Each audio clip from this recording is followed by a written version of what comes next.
so I was facing homelessness as a pregnant youth.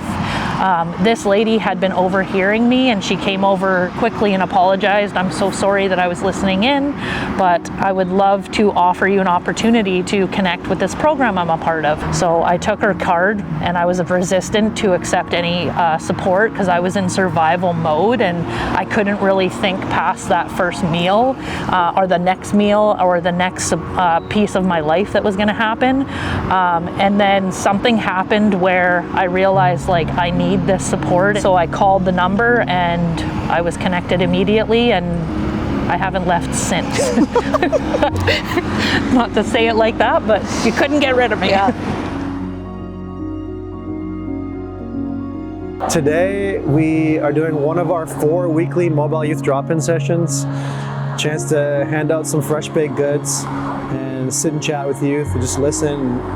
Maybe ask questions about how their day is going, who they love, who they hate, what they want to eat next, how tired they are, how much they like or dislike school or feel numb to it. Whatever they want to talk about, we're here. Here in North Vancouver, we live in this affluent place. It's a rich place. But there's always youth couch surfing. There's always youth in the shelter. There's always youth telling us, my home situation's unsafe, or my partner's unsafe, I need resources, or my parents are unsafe, I need government support. And we can help direct to those resources, we can help journey with them through the nuance of those day-to-day realizations that I need help, or I need to change right now, or I can't go back there. Youth Unlimited workers intersect with those moments. And we show up again and again, so youth can almost expect that we're gonna have a presence in their lives. My name's Kelly Brown, and I work with Young Families. Young Families is a program in Surrey that comes alongside of young moms and dads and their children when they're in places of crisis often, and they feel isolated and alone. And so we come alongside of them and offer them supports, offer them practical care, practical supports, and often what we want to do is bring them into community with us and relationship with us, and help them find other resources within the community and help them feel that they can find hope for the future. It's a youth help center. Like, if any youth is going through hard times, like say they live at a house where parents can't take care of them, they can drop by here. And they don't have to, like, the reason it's called My House is they don't have to say, oh, I'm going down to the youth health center. They can say, oh, I'm going to my house, and just walk down the hill. It's always a safe place to be.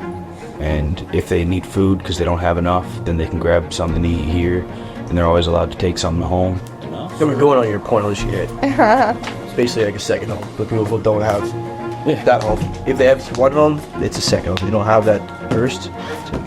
You know what I mean. That the number one thing about this year is that I'm grateful for is my house, because they're the number one reason this past like half a year that I've been clothed and fed, and you know, and they would be believe that people actually are, there's nice people that actually care. I think we are often the first adults that youth contact in critical times. Like, unfortunately, some youth try to die by suicide. Youth have addiction problems, sometimes at a young age. Youth are broken down or depressed, and they call us. And as awful it is that they're going through that, I'm so grateful they call us.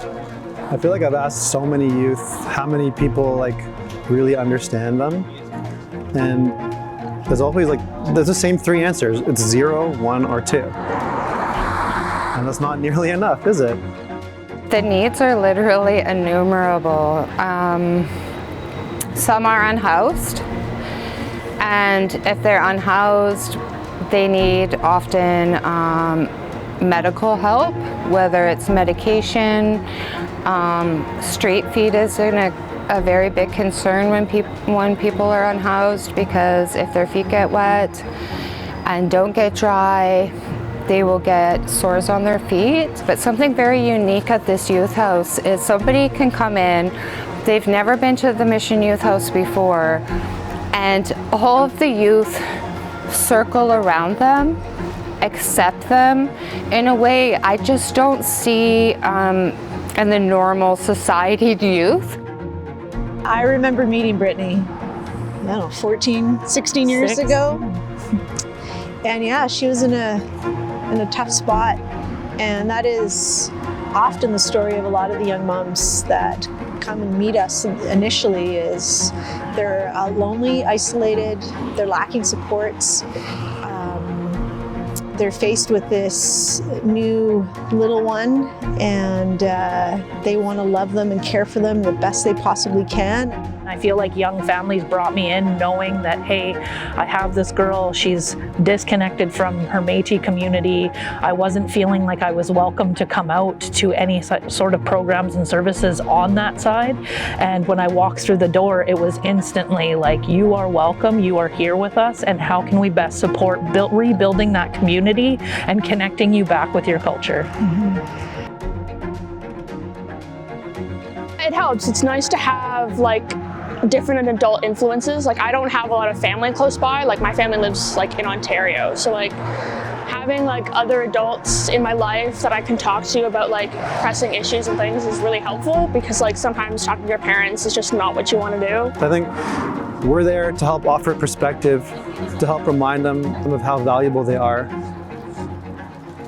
And I remember a youth told me, "Thanks for reminding me that I have self-worth." Such an obvious thing, but this life will kind of beat you down in that regard sometimes. So we're here to remind young people that they're infinitely valuable. There was one day I'm clinically depressed, have been for years, and I was only thinking bad thoughts, and I decided I should go down here and grab some food before I do whatever I was gonna do. And I'm happy because I came down here and I saw all the people, and I got some food, hung out, and all those bad thoughts went away. I didn't really tell anybody about it because I always figured I needed to be alone in my suffering, but here you never have to be alone.